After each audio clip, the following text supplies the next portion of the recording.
Okay, welcome back to the course on digital logic and computer architecture.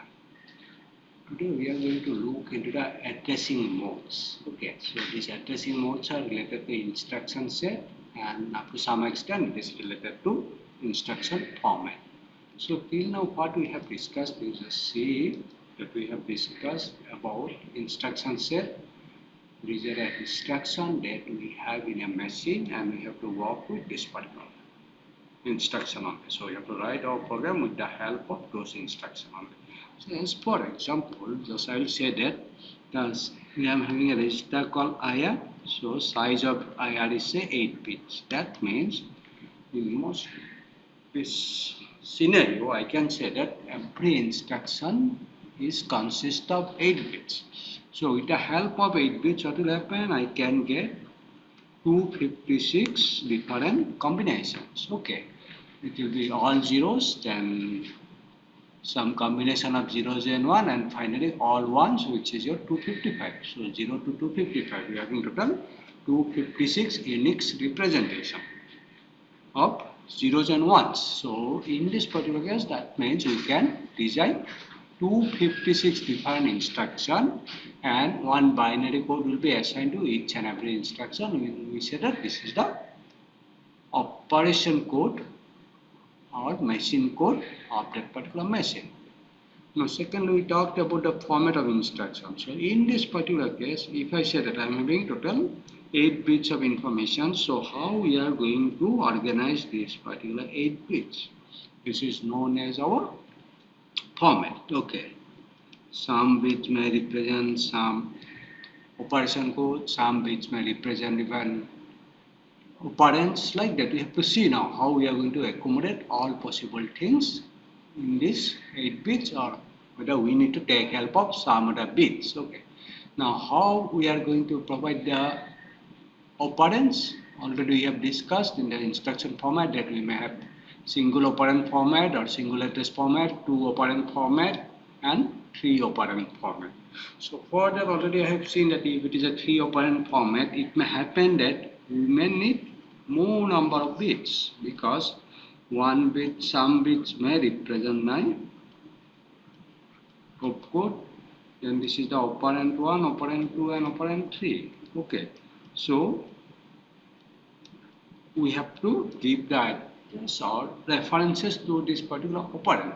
Now how we are going to give it? Okay, where from we have to take the operand? All those issues will come into the addressing modes. So what way we are going to give the address of the operands? Where from we are going to get those particular operands? So let's say we are coming to this particular point, and from here now we can say that the operand from where we are going to get. In particular, I can say that it may be in a register inside the processor, or sometimes it may happen that it will be in the main memory. We have to bring it from this main memory. So how we are going to specify all those particular location? So this falls in this addressing modes. What are the defined where we can address those operand, and we are going to see about those particular addressing. So when I come into the addressing modes, basically these are the general addressing modes. When we are going to design a computer or design a processor, you can put all those particular addressing modes, or it may happen that you are going to keep some of those particular addressing modes.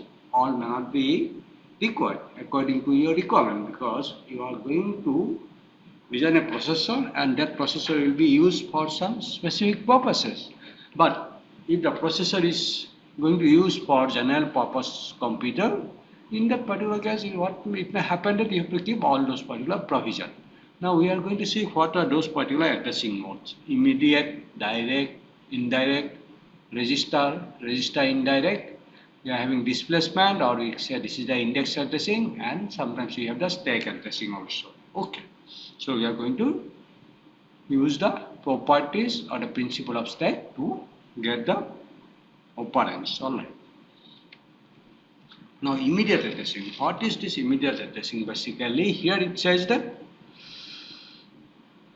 the data will be supplied along with the instruction. So operand is a part of instruction. Okay, operand will come along with the instruction. Now, in this particular case, what will happen? Always we have to be very clear about the format of the instruction. Okay. So, say some of the bit pattern is used to provide an instruction.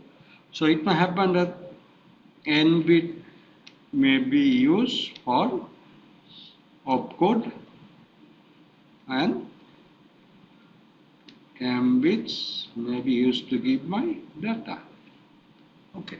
Secondly, depending on the size of those particular registers or size of the or word length of an operation, depending on that, it may happen that sometimes you have to take help of 2-3 different words to specify the complete instruction. We'll come to that particular point, but we said that generally operand is a part of the program and operand comes along with the instruction. In that particular case, we say it is the immediate addressing. Okay.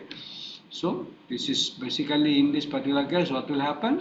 We need not to fetch data, it will come along with the instruction, or sometimes we have to fetch the data also. Will come to that particular point when we are going to discuss about that specific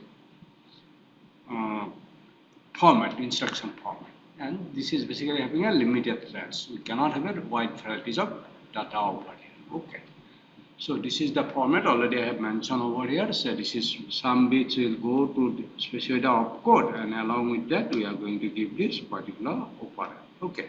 So this is the way we can look into it, that instruction format, and by depending on the instruction format we will be very clear what are the bits that is used to specify my operand. So in immediate addressing mode you just see that operand or the data is coming along with the instruction. It may be the same word or it may go into the defined word also. We'll come to that particular point when we are going to discuss about those particular issues.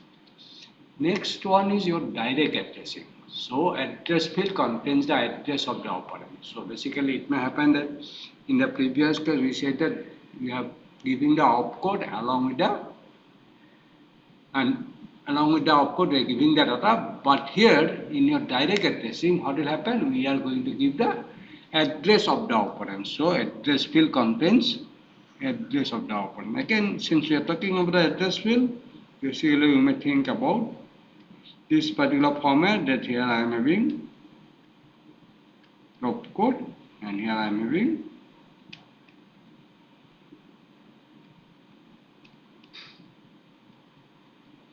operand address. So address field contains operand. Now how we are going to get the effective address, that is from where we are going to get my operand. This is basically, we say this is the address field of our instruction. So this is, for example, if I say that add A, that means in this particular case A is the address of my operand. From this particular address we have to bring our data. Okay. And since only one operand is given, you can say that it is a single operand or single address instruction. So basically in this particular case, second operand will be always taken from the accumulator. Already we have discussed about the accumulator based processor. Okay. So here A basically specifies a memory address from where we are going to bring the operand. So this is a direct addressing. In direct addressing, what we are doing? We are giving the address of the operand along with the instruction, and that address basically specifies the address of a memory location. Okay. Now in this particular case, you just see this may be the scenario. So this is my instruction. I am using opcode, and this is the address part.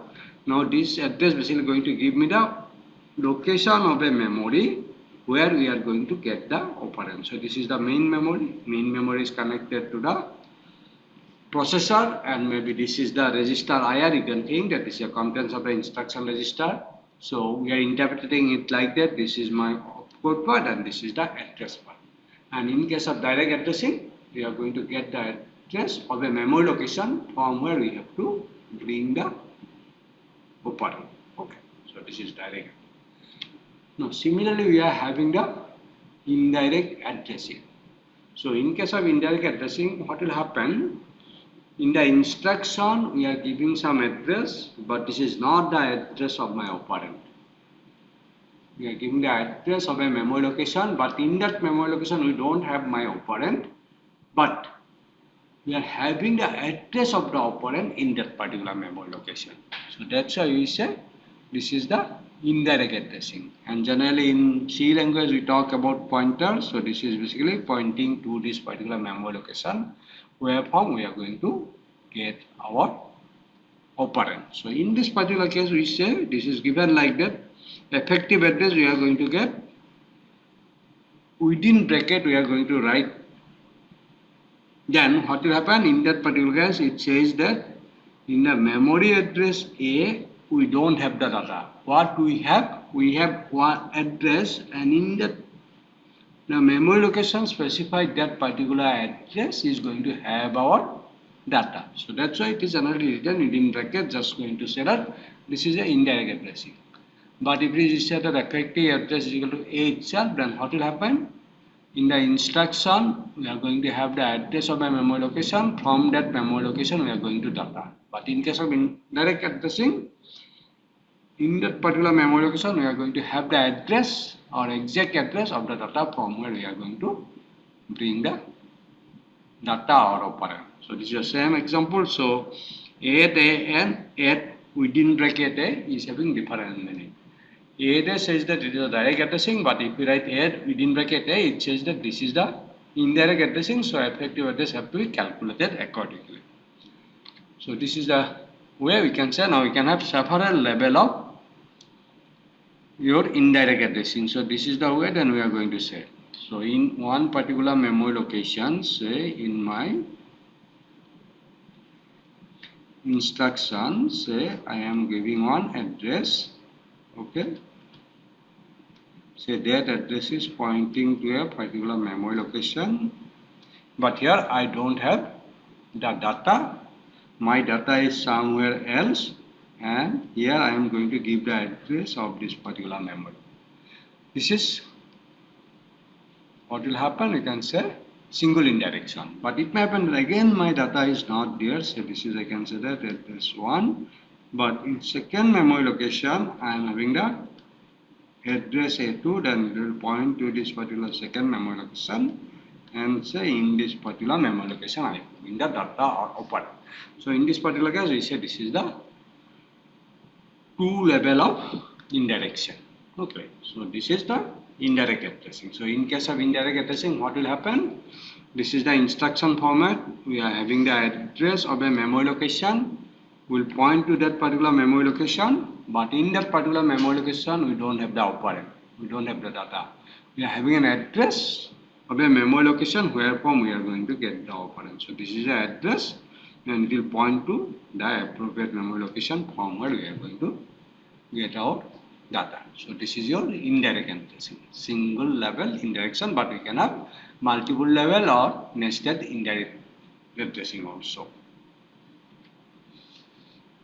Now after that we are having that register addressing. So already I told you that where from we are going to get our data or operand.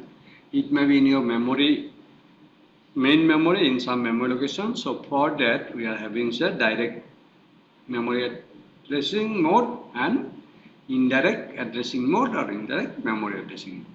Like that we can have my data in the processor register itself. So basically what will happen? I can have this particular CPU. So I am having some general purpose register. Okay. Say R1 to Rn. It may happen that my data is in one of this particular processor register. So I have to identify that particular register. That means you are going to give the address of that particular register. So if the instruction contains the address of a register from where we are going to bring our data, then we say this is the register addressing, or more clearly we can say this is the register direct addressing.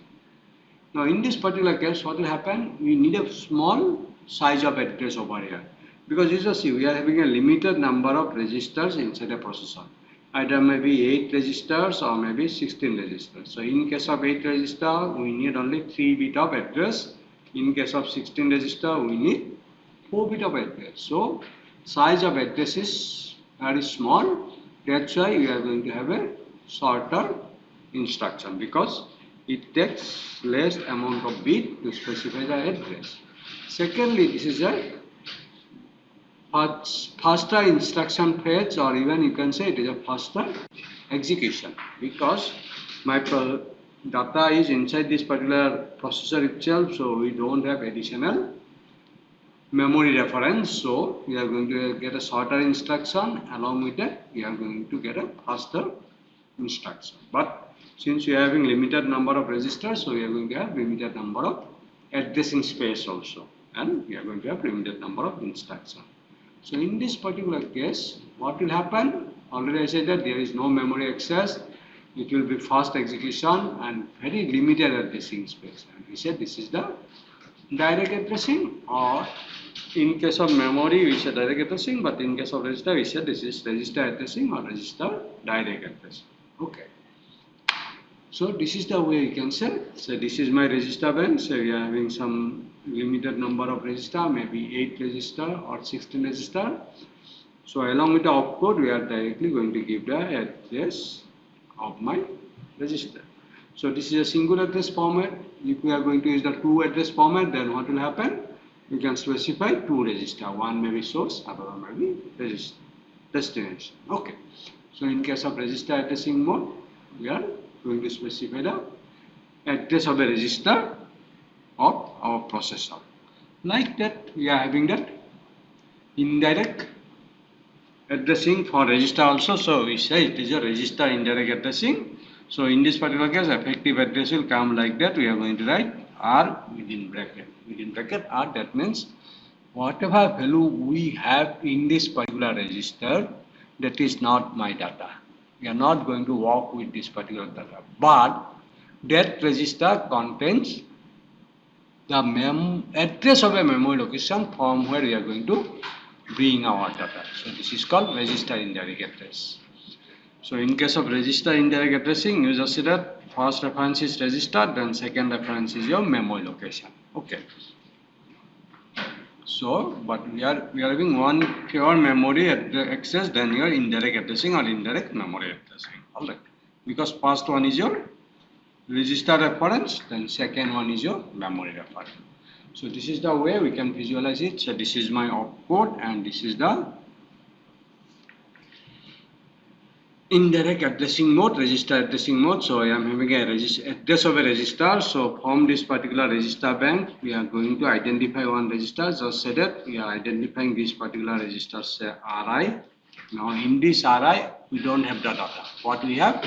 We have address of an operand, and that operand is in our main memory. Okay. So in the instruction, we are getting an address of a register. In that particular register, we don't have our data, but we are having an address of a memory location from where we have to get our data. So this is your register indirect addressing. We are having 2 references. First one is your register reference. Second one is your memory reference to get the operand. Right. Now we are having another addressing mode, which is basically called displacement addressing, or I can say this is a class of addressing. Okay, in displacement. So in this particular case, what will happen? How we are going to get the effective address? It says that A plus R. So what is A over here? A may be a base value and R is a displacement from this particular base value. So what I can say that I am having this particular main memory. Okay. So in this particular main memory, so we are going to access something from a memory location. So in this particular case, what will happen? We are going to give the base address. So this is the base address, and we kept it in A. Now from this particular location, what is the displacement from where we are going to get our data? That will be given in some register, and we said this may be the displacement, and this register holds this particular displacement. So after adding this particular displacement, we are going to get the exact location of memory from where we are going to bring the data. Or on the other hand, it may be reverse also. Register may contain the base value, or A may be the displacement. So it is depending on your design, how you are going to design it. So we are going to use some specific register, which is going to give me either base value or which is going to give me the displacement. So we are going to take help of one resistor. Okay. So I am saying that displacement resistor. So this is the way that I can say this is the some base value. I am going to give some address over here, and this is a displacement resistor. So we are going to have the address of the displacement resistor. So here we are going to get the pointer of the operand. But in case of resistor indirect, what will happen? This is the address of the operand, but here this is not the exactly address of the operand. We are going to get the exact address of the operand by adding this particular displacement or maybe this particular base value. Okay. So we said this is the displacement addressing mode. Okay. So we are going to give a base address. From in there we are going to find out what is the displacement, where exactly we have to go to find out the address. Okay. Now I said that this is a category of addressing mode or class of addressing mode. Here we are having different kind of displacement addressing mode. One of this particular kind is your relative addressing. So in this particular case, in relative addressing, we need a displacement resistor, and what is that what resistor we are going to use over here in the relative addressing? We are going to use the program counter itself. And we know the value of the program counter. It is going to point to a memory location from where you have to bring the next instruction. So during execution of this particular program, the value of program counter is usually changing. Okay. Now, depending on this position of the program counter, we are going to add some displacement and going to find out the address of the operand. And in that particular case, we say this is the relative addressing. So, relative addressing is nothing but a kind of displacement addressing, but as a displacement resistor, we are going to use program counter. Okay. Like that, we are having base address addressing. So base resistor addressing, what will happen? Now in case of your relative addressing, so see we are using the program counter as a resistor, either displacement resistor or whatever it may be. But here in such type of architecture, what will happen? We are going to keep a dedicated resistor which is going to hold the replacement. So this may be one dedicated resistor, we can say A, which holds the displacement. So instead of program counter, we are going to keep another resistor. So this, if we are using a such type of special resistor, we say this is the base resistor addressing. So if you require, then we can use such type of base addressing only. So we know about this particular architecture, which is your 80x86. I think all of you are using it. We said this is nothing but the Intel chip. I think you know about these things that we are using Intel chip only in our processor. Okay. So this is a family of chip, and we said this is your 86 family. In that particular architecture, what will happen? We are using a segment resistor, which will be used as a maybe base resistor in our displacement addressing mode. So in this particular case, what is the concept? Basically, we say that whole main memory we are having, that main memory is divided into several segments. Then you can say that this may be my one particular segment. Okay. Then the starting address or base address will be kept in our segment resistor, or we say this is the base address resistor. And we are going to work with this particular segment, so we need some other resistor from where I am going to get the displacement from the base address, and we are going to find out the exact memory location inside this particular segment. So if we are going to use such type of segmentation in main memory, so basically we are going to have such type of base resistor addressing. So in case of 8086, what will happen? We have this particular concept, what you call that segmentation. We have segment the memory into different segment. We will discuss these things with time permit. So basically, what this 80x86 first processor that we can say that they built an 8086 processor, which is a CPU or microprocessor chip. This can be used to build simple computers. In earlier computer, we have this 8086. Now, what will happen? Already I said that now designers feel that if we can enhance the, if we have to enhance the power, we can incorporate some more instruction in it, and we are going to get slightly extended version of my earlier processor. So first they have started with your 8086, then they include some more instruction to make it more powerful, and Intel has released 80186 processor. Like that, again we are talking about that it is 80186. Now we want to include some more power to it, we want to include some more instruction. Then what will happen? Intel has designed another chip and they are coming up with 80286. Okay, so this is basically, in this particular, you just see whatever instruction we have in 8086, in 8186 we are going to get slightly more instruction. In 286 again we are going to add more instructions. Like that they are going, and they have come up to 486. Then due to some reason they are coming up with your Pentium series. So these are all Indian part. Then now currently I think you are using i3, i5, i6, etc. But this is the same family, that same instruction format, it is easy. And you just see what we are getting over here. We are having more and more instruction. And I think I have introduced this particular term in my last class, like 6. Complex instruction set computer.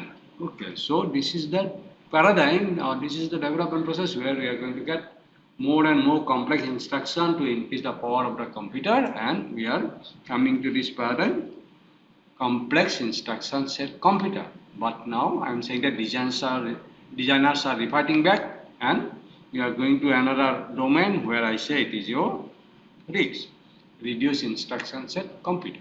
Okay, so this is the way that we can see the development of our processor. Okay. Now again, in this particular displacement addressing mode, we may have another one called say index addressing. So basically here again base and replacement we are having displacement, but here the displacement may be put in one register, and that register can be now acted as an index register. Okay, so we said this is the indexing mode. So it is like similar to your base addressing, or it may be similar to your displacement mode, but here we may give some more features like that. If I combine these two, then what you are going to get? First, this register or displacement registers have some values. This is your, just as for example, I can say that it has value 1000. Okay. After accessing the memory data from a particular memory location which is indicated by A plus R, then automatically it is going to increment the value of this particular index register or displacement register. Then what does it means? That it is incremented. So eventually, if I am going to access this particular memory location, now since I am increasing the value of R, so next data will be accessed from the next memory location. So if you provide such type of provision, and in this particular case we say this is the auto increment mode. Similarly, in your index addressing, what will happen? You can come up with auto decrement also. So in such type of scenario, what will happen? It is really helpful to use such type of array data structure, because I think if you are having some idea about your C language, C or C++, and I know all of you have done that particular course, Introduction to Computing, you are accustomed, or you know how you are going to access arrays. So in that particular case, when we declare an array variable, always I am going to get a base address, and from that we are going to have this particular displacement. Okay, so this is the way that we can look for incrementing it by using some index register or the indexing mode. Okay, so this is another kind of displacement addressing mode. So we have another one, stack addressing. So you know stack, and you know the property of stack. It is your last in, first out. So here what will happen? We are going to use the data structure stack, and we implement this particular stack in main memory. So this is my stack. So what we can do, we can use operation push or pop. when you push something, we are going to put it into the top of the stack, and top of the stack will point to the next memory location. And in case of pop, we are going to take out it from the top of the stack, and accordingly stack will string. So you just say here you need not to give any address actually. So it is a zero addressing. Simply is push and pop, or whatever you are going to do, accordingly it is going to either take out the element from a stack and going to put into it.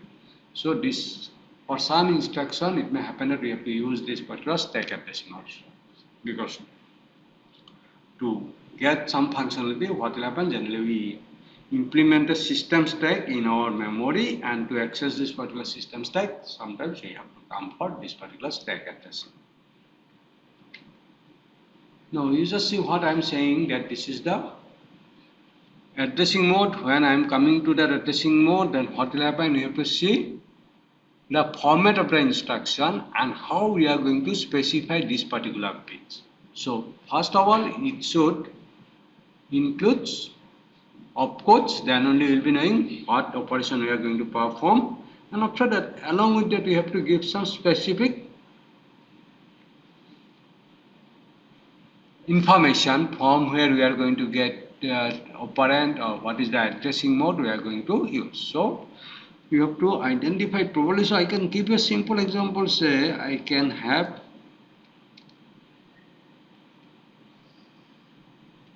this particular format, then I can have, say, this is my opcode. Okay, some bits I am keeping for opcode. Then here what will happen, I can say that this is a source register, and I can give what is the mode, that means what addressing mode that we are going to follow for this particular stack register, source register. Okay, similarly I can have that another register, another some bit field or register. I can say this is the destination register, and what is the addressing mode. Okay, now in this particular case, you just say I am having source and destination, then destination is going to act as a source also, because what will happen, say it is a two address format. So basically what I am going to do, destination will equal be your destination, some operation, and source. This is the way I can look into it. And what is this operation that we are going to perform? It is going to give me this particular bit pattern, and with respect to this particular bit pattern, we are going to identify the operation. Okay. Now, this operation needs two operands. Say these are, I am saying, source and destination. And maybe in this particular case, what will happen? I can say, if we are using very few bits, then I can say that it can specify only some registers only. Because if I am going to specify a memory location, then what will happen? I need a more number of bits to specify a memory address. So this is the way that I can look into it. Now here I can give now mode. So same instruction, same operation I can perform with memory direct addressing mode, register direct addressing mode, register indirect addressing mode. Even I can incorporate some sort of your discretion addressing mode. So some bit pattern is going to indicate what will be the addressing mode of my operand. So according to your design, you have to specify this particular bit pattern, and while you are going to design your processor, you have to design it such a way that it is going to interpret this information the way you have given the format of the instruction. Okay, so for each and every instruction you have to give a format. Okay, and every bit position is having some unique meaning. So this is a one format. I can say this is the single address format. But it may happen that you are using now, say, memory direct addressing mode or memory indirect addressing mode. So in that particular case, what will happen? You have to give a bigger size of memory address, because I am having now, depending on the size of my memory module, I have this particular address. Like that, already we said that if it is your 1 kilobyte, then what will happen? I need 10 bit of addressing. If it is your 1 megabyte, then I need 20 bit of address. Okay, so these are the things that we have to look into it. So for this particular case, what will happen? Some of the designers designs this particular operation code or opcode in such a way that it consists of two words. Okay. So first word may be going to give the opcode, and second word is the address point. Okay. So this is another format. So depending on your requirement, you have to design your format, and accordingly you have to design your processor. Alright. So I think I have mentioned earlier that whatever instruction that you are going to design for a particular processor, all instruction may not follow the similar format, same format. Depending on your requirement, you are going to use different format. It is always happening, and when you are going to design a processor, you have to follow that particular rule only. So here you just see that here I am saying these are the smaller bit I am using for source and destination. Automatically I can say that I need fewer number of bits to indicate source and destination, and I can say that here basically we are using register addressing. Either maybe direct register addressing or indirect register addressing. But if I am using this particular format, necessarily I can say that now I am using bigger size, more number of bits to address my operand. Basically I can say that now I am giving the address of my memory location from where I am going to get my operand. So this is the way always we are going to look into it, and depending on our requirement, we are going to say, or we are going to find out what is the format that I am going to use for this particular instruction. Okay. That is already I talked about what is about the instruction length. Depending on the memory size, we know what will be the size of my memory address. And already I mentioned that if I am going to use this particular addressing scheme, I have to give the complete address of a memory location. So somehow we have to give that many bits of information, or I should have a mechanism to generate that many bit of information. And it depends on the memory organization, how we are going to organize it. Say it is a byte organized, or it is a word organized. All those things we are going to discuss when we are going to discuss about the construction of the memory and about a bus structure. That means what will be the size of bus. So depending on the size of the bus, we are having the parallel transfer for that many bits. Okay. Now, allocation of bits, already I think I have given you some hints like that. Say what will happen if I am a fixed number of bits to specify my instructions. So some bits I am going to keep for opcode, then I am having say 2 operand. Okay, again while I am going to specify this particular operand, what will happen? Again I may keep some bit pattern to indicate the addressing mode, what kind of addressing mode that we are using for those particular operand. So we may use different addressing mode for different operands. So here I am using 2 operand. For one operand, I can use one particular addressing mode. For another operand, I can use another addressing mode. Okay, so this is the way that we are going to specify the address, and depending on our requirement, what will happen? We have to give the format of that particular instruction, and we are going to interpret the bit pattern accordingly. So what is said? That I am going to have some particular bit pattern. So I am going to say format, that means how we are going to interpret those particular bit pattern. Okay, and depending on my requirement, what will happen? I may use different format. It may be a single word format, it may be a 2-word format, depending on our requirement, how we are going to use it. So you just say what we have seen or discussed. This is your instruction set. Then instruction format, every instruction we are going to use some operands. So what are the addressing mode of those particular operands? So once we are going, when we are going to design a computer, then we have to freeze those particular issue at the very beginning, And depending on that, now we have to interpret each and every instruction and we have to implement it so that we are going to get the desired result. Okay. So with that, I'll stop here today. Thank you very much.